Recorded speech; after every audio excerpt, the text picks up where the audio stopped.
Hey,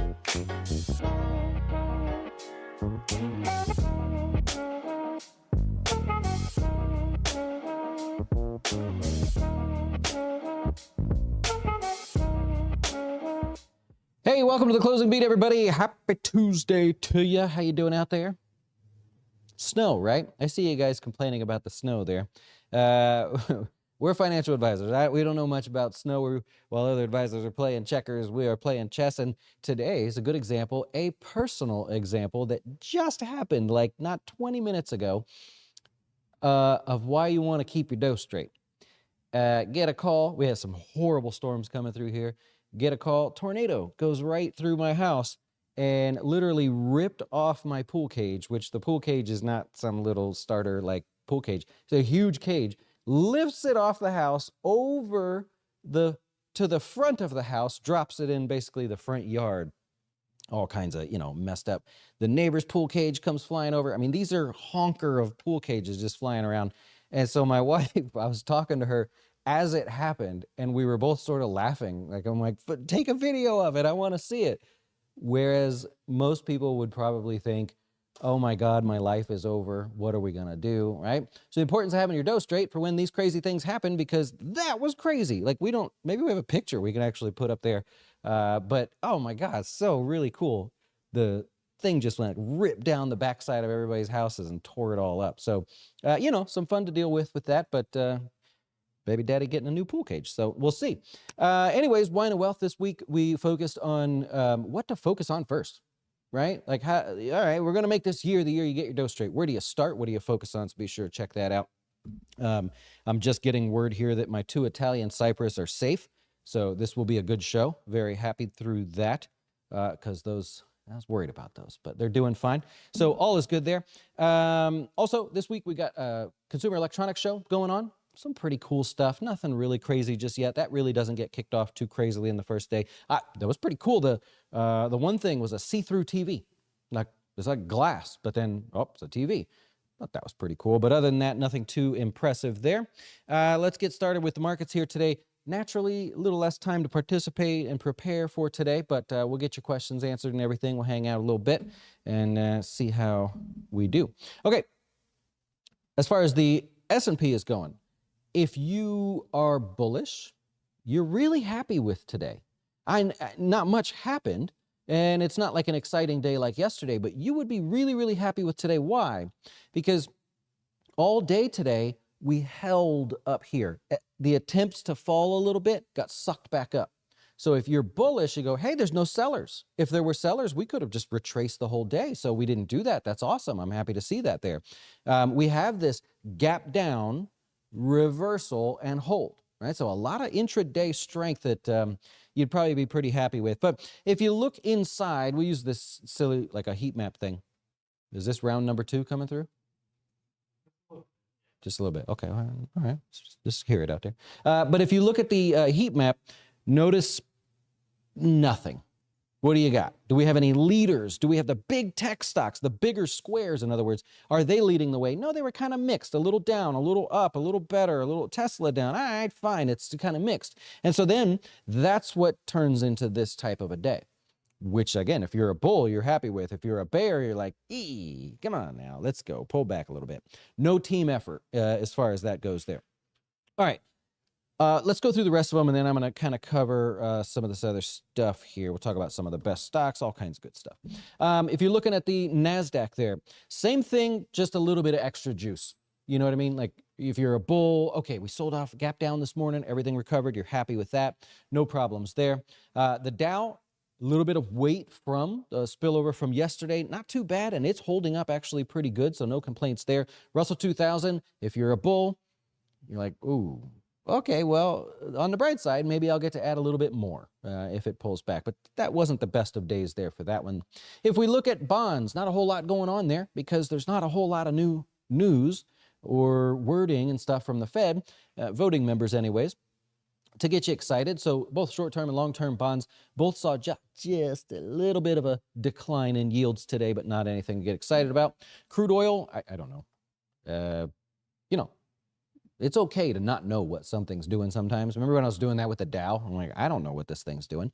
I don't have a feel for this. oil, energy, anything in that space, it's like a Christmas tree, green and red and green and red. I don't know necessarily what to do there, so I haven't focused a lot on that.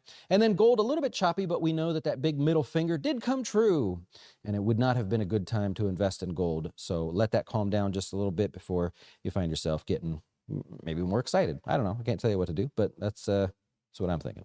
Okay, I want to point out something. What are the best stocks this year? You know what I mean? Like, I know it's what, the 9th, the 8th, something like that. So let's take a look at what the best stocks are. I'll give you a hint. All top 5 best performing stocks are healthcare, right? I won't go through all of them there, but Moderna. Dang it. I typed it wrong, right? Yeah, typed it wrong. Moderna, take a look. Best performing stocks, this is the best performing stock so far for 2024, but it's coming off a low. People buying up that discount a little bit. Look at something like Amgen, right? One of the best performing stocks here in the top 5. You got Merck. Obviously, it's very extended, and I'll point out Eli Lilly, same thing. The trouble is, if you take a look at these stocks as a whole, in the healthcare sector, it's the leading sector this year so far, but now it's overbought.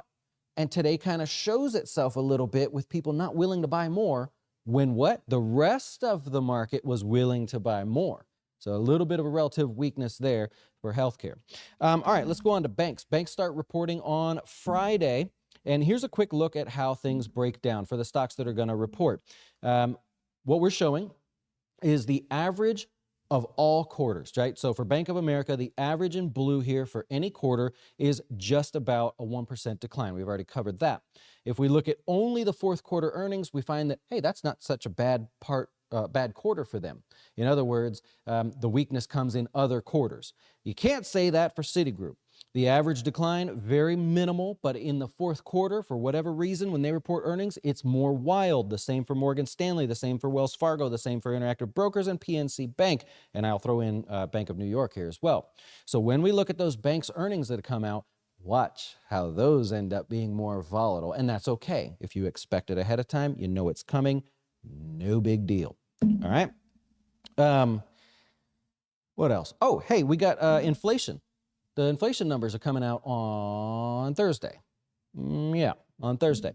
My guesstimate is going to be the headline inflation actually ticks up. 3.3% is my headline guess. It is going to be a month-over-month gain of 0.3%. Remember, inflation going up is just a mathematical equation of all those big inflation months that we had. They're bleeding off now, but it doesn't mean that inflation is getting out of control again. And you can see that. The Fed knows that. That's why they haven't been saying, we're going to raise rates, right? They know that that formula, if you take the average of 12 months, but your first 3 months are way up here, and the rest of them are coming down here, you know that you're going to see the number tick up as you go.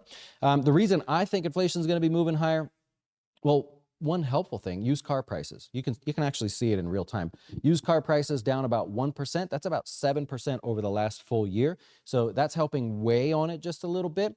But unfortunately, airfares, stinking things are expensive. Come on, oil's cheap. Why are these airfares so stinking expensive? Airfares in real time, prices are up about 5%. That's even coming after the holiday season here. So that's going to add to it. And then rent prices. Okay, so rent prices just a tick higher, but why does that have an impact? Rent, airfare, new and used cars, they are more heavily weighted on the total inflation number. Kind of like how Tesla or Apple and Amazon, they're more heavily weighted in the S&P. So you can get a skewed number if just those things have a bigger move. It's the same in the inflation number, and that's why I'm giving you that guess there. All right. Before we get to stocks in the news, got to point this out here. The Fed says that the total consumer borrowing, right, over the last month, just the last 30 days, $23.8 billion. I was like, I don't know, is that a lot? Sounds like a lot, but let's go take a look. Their expectation, now this is the Fed, the all-knowing Fed, their expectation was for $8.6 billion in increased consumer borrowing. Here's the trouble. 19.6 or 19.1 billion of it comes from credit cards. So what we're looking at, just a history of the consumer borrowing, increases to consumer borrowing, non-revolving debts. This is going to be your mortgages and refis and things like that. And then your credit cards are in blue. The majority of what we did is credit cards in blue there. This is as high as it was back into right here, 2021, into 2021, 2022. But the interest rate was half. You're paying double the interest rate, and we're putting a bunch of money on our credit cards. That's not an opinion. That's straight from there as well. So what it shows is that in general, I'm not picking on you, but in general, the consumer is running out of dough, but they're continuing to spend. Well, how do you do that? If you're running out of money, but you continue to spend at the same pace, that equals debt, right? So that's what we're seeing there is a little bit of debt going on there. Remember the lesson, if you never forget or remember anything else that I say, that you take on debt when you can. Because if you take on debt when you have to, you're going to pay more. Okay, so if you're a debt person and you don't mind, you take that debt when you can, not when you have to. Companies operate like this. Look at Apple refinancing all of their bonds and all their secured notes and stuff. They did this all when they could, not like Royal Caribbean that's doing it now because they have to, or during COVID because they have to. So a big difference there. Just a simple person. That's my biggest personal finance hack for you there. Huh? You like that? I gave it away. All right, stocks in the news here. Let's do that, and then I'll take your questions, and then I'm apparently going to clean up stuff off of my yard. That's the part I'm not looking forward to. Juniper. I believe it was Hewlett-Packard. They're looking into merging here with Juniper. That's sort of sad. This used to be one of the go-to day trading stocks back in like 2000 and, I don't date myself, but 2005 through like 10. Awesome, easy, predictable stock. Anyways, that's caught my eye because of the name there. Match.com, you got an activist group, Elliott Management. They are taking a position and increasing that position in Match.com, or Match Group. I don't know why, but I just saw the headline pointing it out. Unity Software, these are the guys that, really cool, actually. It's like the animation, video game making, film. You could be using sort of the, it's kind of real, but it's like Avatar kind of stuff. That's these guys here. Anyways, they got to get rid of 25% of the people there. The demand is lower. KB Homes is going to report earnings tomorrow. It's a crapshoot.